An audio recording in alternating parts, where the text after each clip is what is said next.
Hello दोस्तों, आज हम करेंगे मैथ के कुछ महत्वपूर्ण प्रश्न। ये प्रश्न गत वर्ष एनएमएमएस परीक्षा में पूछे गए प्रश्न हैं। इन प्रश्नों के माध्यम से आप अपनी तैयारी को और भी अच्छा कर सकते हैं। तो आइए दोस्तों, हम यहाँ पर शुरू करते हैं। आज का पहला प्रश्न, एक कोण का मान अपने संपूरक कोण के बराबर है, वह कोण होगा। तो दोस्तों, आप जानते होंगे पूरक कोण होते हैं और दूसरा क्या होता है, संपूरक कोण। दो कोण पूरक कोण कहलाते हैं यदि उन दोनों कोणों को हम जोड़ें तो 90 डिग्री आए तो। जैसे कि अगर एक कोण 60 डिग्री है और दूसरा कोण 30 डिग्री है, तो ये दोनों ही कोण क्या है, पूरक कोण। क्योंकि इन दोनों कोणों को हम जोड़ेंगे तो जोड़ने पर क्या आ रहा है, 90 डिग्री।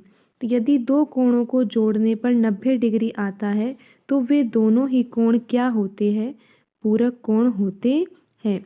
इसी प्रकार दोस्तों, संपूरक कोण में क्या होता है, संपूरक कोण में दोनों कोणों का जो योग होता है वो 180 डिग्री होता है। जैसे अगर एक कोण 70 डिग्री है और दूसरा कोण 110 डिग्री है, तो ये दोनों कोण ही क्या होंगे, संपूरक कोण। क्यों होंगे, क्योंकि इन दोनों का जो टोटल है वो 180 डिग्री आ रहा है। लेकिन अगर दोस्तों यहाँ पर एक कोण 60 डिग्री हो और एक कोण 50 डिग्री हो, तो ये दोनों कोण संपूरक कोण नहीं होंगे, क्योंकि इन दोनों कोणों का टोटल 110 आ रहा है। तो हमें यहाँ पर ये बात ध्यान रखनी है कि अगर दो कोणों का टोटल 180 डिग्री आता है तो वो दोनों ही कोण क्या होते हैं, संपूरक कोण। दोस्तों, यहाँ पर संपूरक कोण के बारे में पूछा गया है, लेकिन साथ में ये भी कहा गया है कि वह कोण क्या होने चाहिए, बराबर। संपूरक भी होने चाहिए और बराबर भी होने चाहिए। तो दोस्तों, अगर हम एक कोण 90 डिग्री का ले और दूसरा कोण भी 90 डिग्री का ले, तो देखो दोस्तों, ये दोनों कोण बराबर भी है और दोनों कोणों को अगर हम जोड़ेंगे तो 180 डिग्री आ रहा है। तो यानी कि ये संपूरक भी है और ये बराबर भी है। तो दोस्तों, इसका सही उत्तर क्या होगा, इसका सही उत्तर होगा ऑप्शन 3, 90 डिग्री। तो बढ़ते हैं हम अगले प्रश्न की ओर। अगला प्रश्न है, संख्या 121 की घन संख्या होगी। तो दोस्तों, आपको पता होना चाहिए कि घन कैसे निकालते हैं। किसी भी संख्या का घन किस तरह से निकाला जाता है। जैसे कि 5 का घन निकालना है, यानी कि 5 की घात 3। तो 5 को हम यहाँ पे 3 बार खोलेंगे और यहाँ पर इनका आपस में गुणा करेंगे तो आंसर आएगा 125। तो 125 को हम कहेंगे घन संख्या, क्योंकि ये 5 का घन है, इसीलिए 125 क्या होगी, घन संख्या। और अगर हम ऐसे कहें कि 125 का घन मूल क्या होगा, तो घन मूल होगा 5। ठीक है दोस्तों, ऐसे ही हम 10 का भी कर सकते हैं घन। 10 का घन करेंगे तो हमें 10 को 3 बार खोलना होगा इस तरीके से और आपस में इनका गुणा करना होगा। तो दोस्तों, गुणा करेंगे तो क्या आ जाएगा, ये 1000 आ जाएगा। तो 1000 क्या है, घन संख्या, और 1000 का घनमूल क्या है, 10। इस तरह से इनमें आपस में संबंध होता है। तो दोस्तों, आइए अब हम इस प्रश्न को समझते हैं कि इस प्रश्न में क्या दिया हुआ है। संख्या 121 की घन संख्या होगी एक सम संख्या, एक विषम संख्या, एक सम या विषम, या इनमें से कोई नहीं। तो दोस्तों, अभी हमने जब 5 का घन किया था तो इस तरीके से किया था और आंसर आया था हमारा 125। तो 125 जो संख्या आई है वो संख्या क्या है, वो संख्या है विषम। क्या है, विषम। ठीक है दोस्तों, अब जैसे हम किसी और संख्या का करके देखते हैं, हम करके देखते हैं 6 का। तो 6 का जब हम 3 बार गुणा करेंगे तो आंसर आएगा 216। तो ये कैसी संख्या है? ये है सम संख्या, क्योंकि यहाँ पे अंत में क्या आ रहा है? 6 आ रहा है। ठीक है दोस्तों, तो अब यहाँ पर पूछा गया है 121 की घन संख्या क्या होगी। तो यहाँ पर देखो दोस्तों, 121 गुणा 121 गुणा 121। तो दोस्तों ये तो बहुत बड़ा सवाल हो गया। पहले 121 को 121 से गुणा करो, फिर जो आंसर आएगा उसका 121 से गुणा करो, और हमें पता सिर्फ यही लगाना है कि जो घन संख्या आएगी वो सम संख्या है या विषम संख्या है। तो दोस्तों हम क्या करेंगे, यहाँ पे जो ये इकाई का अंक है, इधर 1 लिखा हुआ है, यहाँ पे 1 लिखा हुआ है, यहाँ पर 1 लिखा हुआ है, तो हम क्या करेंगे, इन सब का 1 1 1 का गुणा कर देंगे। तो जो अंक आएगा वही इसका घन करने पर इकाई का अंक होगा, क्योंकि यहाँ पर हम 1 का गुणा 1 से करेंगे 1, और 1 का गुणा 1 से करेंगे तो 1 ही आएगा। तो यहाँ पर इकाई का अंक क्या आएगा? 1 ही आएगा। इन सब से कोई मतलब नहीं है, क्योंकि हमसे सिर्फ क्या पूछा है कि वो संख्या सम होगी या विषम होगी, और किसी भी संख्या का सम या विषम होने का पता हम उसके इकाई के अंक के द्वारा पता लगाते हैं। तो आप देख सकते हो दोस्तों कि यहाँ पर इकाई का अंक क्या है? 1 है, और 1 क्या होती है? विषम संख्या। तो इस संख्या का जो घन होगा 121 का, वो भी क्या होगा? विषम संख्या होगी। ठीक है दोस्तों, तो इसका सही आंसर हो जाएगा ऑप्शन बी, एक विषम संख्या। देखो दोस्तों, अगर कोई संख्या हमको 16 दे रखी होती और हमसे पूछा जाता कि 16 का जो घन है वो क्या होगा, एक सम संख्या होगी या विषम संख्या होगी, तो दोस्तों हम क्या करेंगे यहाँ पे कि जैसे ये 6 दे रखा है, इधर भी इकाई का अंक 6 दे रखा है, इधर भी इकाई का अंक 6 दे रखा है, तो इनका आपस में गुणा कर देंगे। यानी कि 6 का गुणा 6 से करेंगे 36 आएगा, फिर 36 का गुणा 6 से करेंगे तो 216 आएगा। तो यहाँ पर इकाई का अंक क्या आ रहा है? 6 आ रहा है। तो यहाँ भी जो इस पूरी संख्या का हम घन निकालेंगे गुणा करने के बाद, तो भी यहाँ पे क्या आएगा? लास्ट में 6 ही आएगा। और जब किसी संख्या के हमें सम या विषम होने का पता लगाना होता है तो हम सिर्फ इकाई का अंक देखते हैं, और यहाँ पे इकाई का अंक 6 आ रहा है, तो यानी कि जो 16 का घन होगा वो एक सम संख्या होगी। ठीक है दोस्तों, तो इसका सही आंसर आपको पता चल गया होगा कि 121 का जब हम घन निकालेंगे तो उसका आंसर आएगा एक विषम संख्या। तो बढ़ते हम अगले प्रश्न की ओर। अगला प्रश्न दोस्तों घात से संबंधित प्रश्न है। देखो इसको ध्यान से, किस तरह से दे रखा है, ये 4 की पावर घात यानी कि -1 दे रखा है, और इसके ऊपर है 1/2। तो दोस्तों आपको ये समझना होगा कि जो ये 1/2 घात है, इसका मतलब है वर्गमूल। इसका मतलब क्या है? वर्गमूल। तो दोस्तों इस सवाल को हम करते हैं। सबसे पहले तो हम इस कोष्टक को हल करते हैं। इस कोष्टक में लिखा हुआ है 4 की घात -1, और यहाँ लिखा हुआ है 1/2। तो दोस्तों ये जो 4 की घात -1 है, इसको हम इस तरह से लिख सकते हैं 1/4, और यहाँ पे है 1/2, यानी कि 1/4 का हमें क्या निकालना है? वर्गमूल। यहाँ पे 1 लिख देंगे, यहाँ पे 4। तो दोस्तों यहाँ पे ऊपर 1 लिखा हुआ है, 1 का वर्गमूल क्या होगा? 1 हो जाएगा, और 4 का वर्गमूल क्या हो जाएगा? 2 हो जाएगा। तो दोस्तों इसका सही उत्तर क्या है? इसका सही उत्तर है 1/2, और 1/2 हमारा जो आंसर है वो ऑप्शन 3 में है। तो दोस्तों हम बढ़ते हैं अगले प्रश्न की ओर। अगला प्रश्न है, एक चतुर्भुज जिसमें सम्मुख भुजाओं का केवल एक जोड़ा समांतर है लेकिन समान नहीं है, यानी कि लंबाई में समान नहीं है, उसकी जो माप है वो बराबर नहीं है, यह चतुर्भुज होगा। तो दोस्तों आपको पता होना चाहिए कि एक जो समांतर चतुर्भुज होता है, समांतर चतुर्भुज में यहाँ पे देखो, ये समांतर चतुर्भुज जो होता है इसमें आमने सामने की भुजा जो होती है वो बराबर लंबाई की होती है, और आमने सामने की भुजा समांतर भी होती है। लेकिन दोस्तों जो समलंब चतुर्भुज होता है उसमें क्या होता है?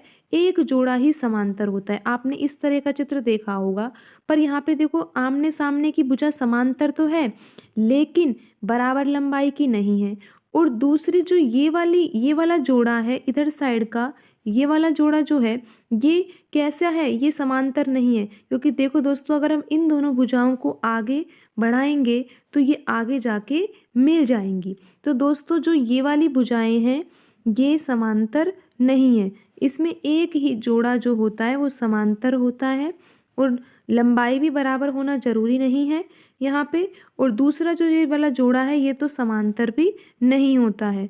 तो ऐसा चतुर्भुज कौन सा चतुर्भुज होता है? समलंब चतुर्भुज। तो दोस्तों इसका सही आंसर होगा ऑप्शन 4 समलंब चतुर्भुज।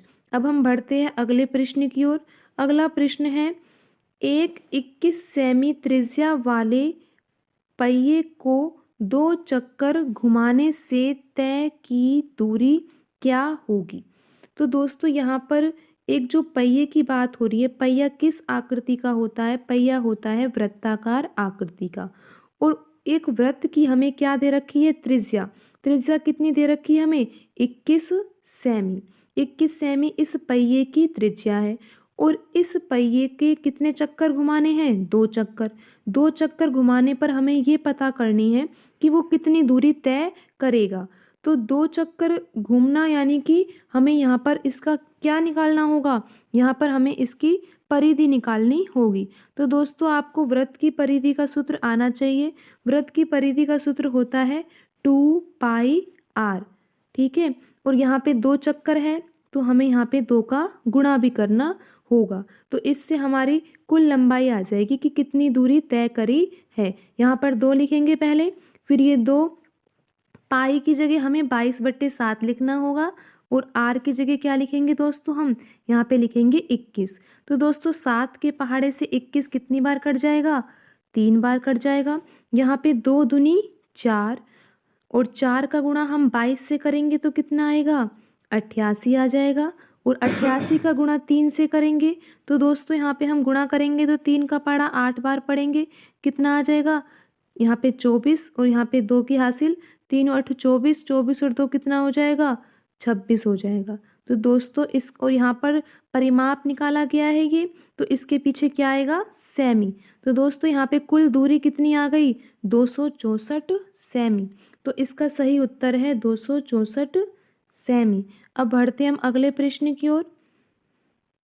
अगला प्रश्न जो है सरलतम अनुपात से संबंधित प्रश्न है, यानी कि ये जो प्रश्न है इस प्रश्न में हमें सरलतम अनुपात निकालना है। तो ये अनुपात का चिन्ह है यहाँ पे ऊपर 39 है और नीचे क्या लिखना है? 65। तो दोस्तों आपको अगर 13 का पहाड़ा याद हो तो ये 13 के पहाड़े से 3 बार कटेगा और ये 13 के पहाड़े से 5 बार कटेगा। और यहाँ पर दोस्तों हमें सरलतम अनुपात निकालना है। सरलतम अनुपात वे अनुपात होता है कि अब हम इस अनुपात को किसी और पहाड़े से नहीं काट सकते हैं और यही इसका अनुपात जो है वो अंतिम अनुपात है, यानी कि इसके बाद इसको कोई और पहाड़े से नहीं काटा जा सकता। तो दोस्तों यहाँ पर ये 3/5 लिखा हुआ है, यानी कि 3:5 इसका सही उत्तर है। तो यहाँ पर जो ऑप्शन 1 है वो इसका सही उत्तर है। तो दोस्तों अब हम बढ़ते हैं अगले प्रश्न की ओर। अगला प्रश्न है, बोधायन पाइथागोरस प्रमेय सत्य होती है। तो दोस्तों आपको पाइथागोरस प्रमेय के बारे में याद होगा कि पाइथागोरस जो प्रमेय होती है वो एक समकोण त्रिभुज में लगती है। समकोण त्रिभुज में ये 90 डिग्री का कोण होता है। तो यहाँ पर जो ये वाली भुजा होती है इसको हम कहते हैं लंब और यहाँ पे ये वाली जो भुजा है इसको कहते हैं हम आधार और ये जो 90 डिग्री के सामने वाली भुजा होती है उसको हम कहते हैं कर्ण। ठीक है दोस्तों, और यहाँ पर जो ये सूत्र होता है एक, उसके बारे में आपको थोड़ा बहुत याद होगा। क्या होता है सूत्र? कर्ण का स्क्वायर होता है बराबर आधार का स्क्वायर प्लस लंब का स्क्वायर होता है। तो ये जो बोधायन प्रमेय होती है, बोधायन प्रमेय यानी कि पाइथागोरस प्रमेय इसका दूसरा नाम है, ये कौन से त्रिभुज में लगाई जाती है? ये समकोण त्रिभुज में लगाई जाती है, यानी कि ऐसे त्रिभुज में लगाई जाती है जिसमें एक कोण कैसा होता है? 90 डिग्री का कोण होता है। ठीक है दोस्तों, अब हम बढ़ते हैं अगले प्रश्न की ओर। प्रथम 100 प्राकृत संख्याओं में कितनी पूर्ण वर्ग संख्याएं होती है? तो दोस्तों हमें 1 से 100 तक में ये आपको पता होना चाहिए कि जो प्राकृत संख्याएं होती है वो 1 से शुरू होती है और हमें ये पता लगाना है कि 1 से 100 तक में कितनी पूर्ण वर्ग संख्याएं होती है। तो दोस्तों देखो, आपको पता होना चाहिए कि जो 2 है उसका वर्ग क्या होता है, उसका वर्ग होता है 4। तो इसका अर्थ ये है कि जो 4 है उसे हम पूर्ण वर्ग संख्या कहेंगे, 2 को नहीं। 2 तो 4 का क्या है, वर्गमूल है। हम यहाँ पे 4 को क्या कहेंगे, पूर्ण वर्ग संख्या, यानी कि जिसका हम जो किसी ना किसी संख्या का वर्ग होना चाहिए। तो दोस्तों हम देखते हैं कि 1 से 100 तक में ऐसे कितनी संख्याएं आती है। तो देखो 1 का वर्ग क्या होता है दोस्तों, 1 होता है। तो 1 का वर्ग 1, तो यानी कि जो 1 है वो कैसी संख्या है, पूर्ण वर्ग संख्या। 2 का वर्ग क्या होता है, 4, तो 4 यहाँ पे क्या है, पूर्ण वर्ग संख्या। 3 का वर्ग क्या होता है, 9, तो 9 क्या है, पूर्ण वर्ग संख्या। 4 का वर्ग क्या होता है, 16, तो 16 कैसी संख्या है, पूर्ण संख्या, पूर्ण वर्ग संख्या। 5 का भी ऐसे 25, 25 पूर्ण वर्ग संख्या। 6 का क्या होता है, 36, 36 पूर्ण वर्ग संख्या। 7 का वर्ग 49, 49 जो है पूर्ण वर्ग संख्या। 8 का वर्ग निकालेंगे तो क्या आएगा, 64, तो 64 क्या है, पूर्ण वर्ग संख्या। 9 का वर्ग करेंगे तो क्या आएगा, 81, 81 कैसी संख्या है, पूर्ण वर्ग संख्या। 10 का वर्ग करेंगे तो क्या आएगा, 100, तो 100 तक ही तो पूछा गया है हमसे। तो यहाँ पर देख सकते हो आप, 1 से 10 तक जब हम वर्ग करेंगे तो ये जो वर्ग संख्याएं आती है वो कितनी वर्ग संख्याएं आ रही है, 10। तो दोस्तों इसका सही उत्तर क्या होगा, इसका सही उत्तर होगा ऑप्शन 1, 10। तो अब हम बढ़ते हैं अगले प्रश्न की ओर। अगला प्रश्न दिया हुआ है, दिए गए पद में, और पद लिखा हुआ है 3/5, a की घात 3 और b की घात 3। और यहाँ पर हमें पता लगाना है a q का, यानी कि a की घात 3 का गुणांक है। तो दोस्तों हमसे a की घात 3 का गुणांक पूछा हुआ है, तो आप इसको हटा दो और इसके बाद जो भी यहाँ पे बचा हुआ है वही a की घात 3 का क्या है, गुणांक। तो दोस्तों यहाँ पर -3/5 और b की घात 3, ये क्या होगा, a की घात 3 का गुणांक। तो इसका सही उत्तर क्या होगा दोस्तों, ऑप्शन 1, -3/5 b की घात 3। ठीक है दोस्तों, अगर इसी सवाल में दोस्तों हमसे पूछा जाता कि -3/5 a की घात 3 और b की घात 3 में b की घात 3 का गुणांक बताओ, तो दोस्तों हम इसको यहाँ से हटा देते और इसका आंसर क्या हो जाता, -3/5 a की घात 3, ये इसका आंसर हो जाता। दोस्तों अगर इसी सवाल में हमसे पूछा जाता कि आप a की घात 3 और b की घात 3, इसमें ऐसे पूछा जाता कि a की घात 3 और b की घात 3 का गुणांक बताइए, तो दोस्तों हम क्या करते, इन दोनों को यहाँ से हटा देते और इसका आंसर क्या हो जाता, -3/5। तो दोस्तों हम बढ़ते हैं अगले प्रश्न की ओर। इस प्रश्न का उत्तर तो आपको पता लग गया है, पहला ऑप्शन जो है वो इसका सही उत्तर है। अब हम बढ़ते हैं अगले प्रश्न की ओर। अगला प्रश्न भाग से संबंधित है और दशमलव भी दिया हुआ है इसमें। यहाँ पे लिखा हुआ है 73.25 और यहाँ पे भाग का चिन्ह है, भाग यानी कि हम बट्टा लगाएंगे, और यहाँ पे लिखा हुआ है 1000। ठीक है दोस्तों, अब हमें क्या करना चाहिए, यहाँ से पॉइंट हटाना चाहिए और पॉइंट के बाद देखो यहाँ पे 2 संख्याएं हैं तो उतनी ही 0 नीचे लगा देनी चाहिए। अब यहाँ पे ये जो संख्या है वो बन गई 7325 और नीचे जो है ये 1 लगाएंगे और ये 1 2 3 4 5, 5 0, 1 2 3 4 5। दोस्तों यहाँ पे देखो 5 0 आ रही है, 5 0 आ रही है, तो यहाँ पे 5 अंकों बाद पॉइंट लगेगा। तो देखो दोस्तों 5 लिख दिया, 2 लिख दिया, 3 लिख दिया, 7 लिख दिया, यहाँ पे लिखा 0, क्योंकि हमें तो 5 अंकों बाद पॉइंट लगाना है और यहाँ पे 4 अंक थे तो हमने 1 0 लगा दी और अब हमने यहाँ पे क्या लगा दिया, पॉइंट लगा दिया और यहाँ पे हम 0 लगा देंगे। तो दोस्तों इसका सही आंसर क्या है, 0.0732 तो दोस्तों ये जो ऑप्शन है ये ऑप्शन 4 मिल रहा है। इस तरह से देखो आप 0.07325। तो दोस्तों इसका सही आंसर क्या हो जाएगा, इसका सही आंसर हो जाएगा ऑप्शन 4। अब हम बढ़ते हैं अगले प्रश्न की ओर। अगला प्रश्न जो दोस्तों है उसमें एक संकेत के बारे में बात कही गई है कि ये जो संकेत होता है वो किसका होता है। दोस्तों ये जो संकेत होता है वो होता है घनमूल का। तो इसका सही आंसर हो जाएगा ऑप्शन 4 घनमूल। दोस्तों आज की वीडियो में इतना ही, मिलते हैं अगले वीडियो में। धन्यवाद।